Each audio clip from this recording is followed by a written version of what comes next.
imbere yuko tuba abigisha b'abandi tube abigishwa b'ijambo ry'Imana, tumenye iyo Mana, tumenye uwo Kristo, tumukunde kuruta uko twahora tumukunda, kuko murazi yuko mu rwego rw'urukundo nta n'umwe yigiragira ngo narakwije. Urukundo nuko kwama rutera imbere.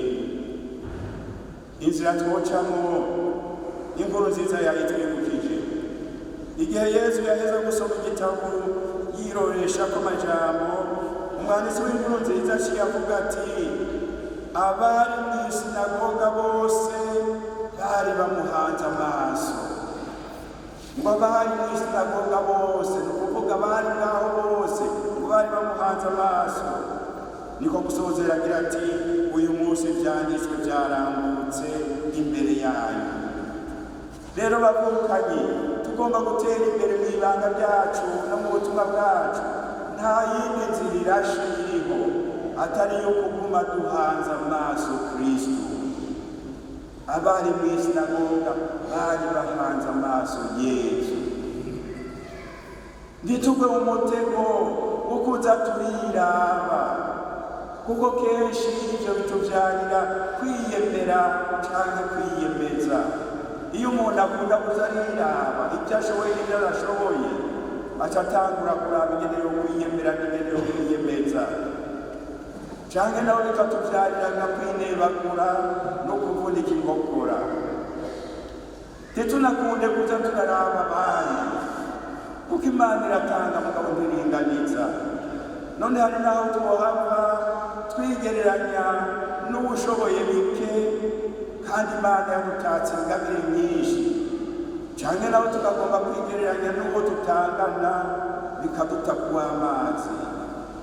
Nitumenye nyamuna kwama duhanze amaso Kristo, aba ari we rugero rwacu, gutyo niho dutambuka dushingura tugashitsa ku rugero yatugeneye, ni ukuvuga kwama ivyamwa ijana kw'ijana uhereye ku ngabire Imana iba yaraguhaye.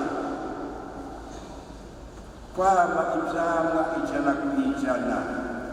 None rero basaseredoti dusangiye umunsi mukuru, twisabire kandi dusabire abakristo kudusabira uyu munsi, badusabire inema y'ukwama duhanze amaso Kristo yatwitoreye akatuhezagira akatwigarurira mu kudusiga amavuta merana, akabona kutwungika kubandanya ubutumwa bwiwe bwo gushikiriza gukiza abantu bose. Gusenga neza, tuganira n'Imana, guhozako kandi bivuye ku mutima, kuko tuzi ko Imana ibandanye dutuma ku munsi ku munsi.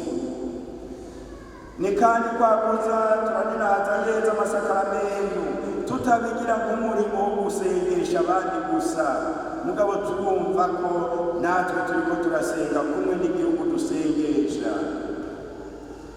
Karashobora kuducamo ugasanga dusigaye tumeze nk'abafonkisiyoneri bo gusengesha, abakozi bashinzwe gusengesha abandi.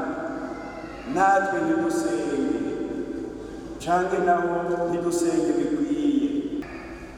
Ubwa gatatu no kurondera, no kwama rero tugerageza kurondera kubona Yesu muri bene wacu, kwama turondera kubona Yesu muri bene wacu, duhereye kuri barya tubana,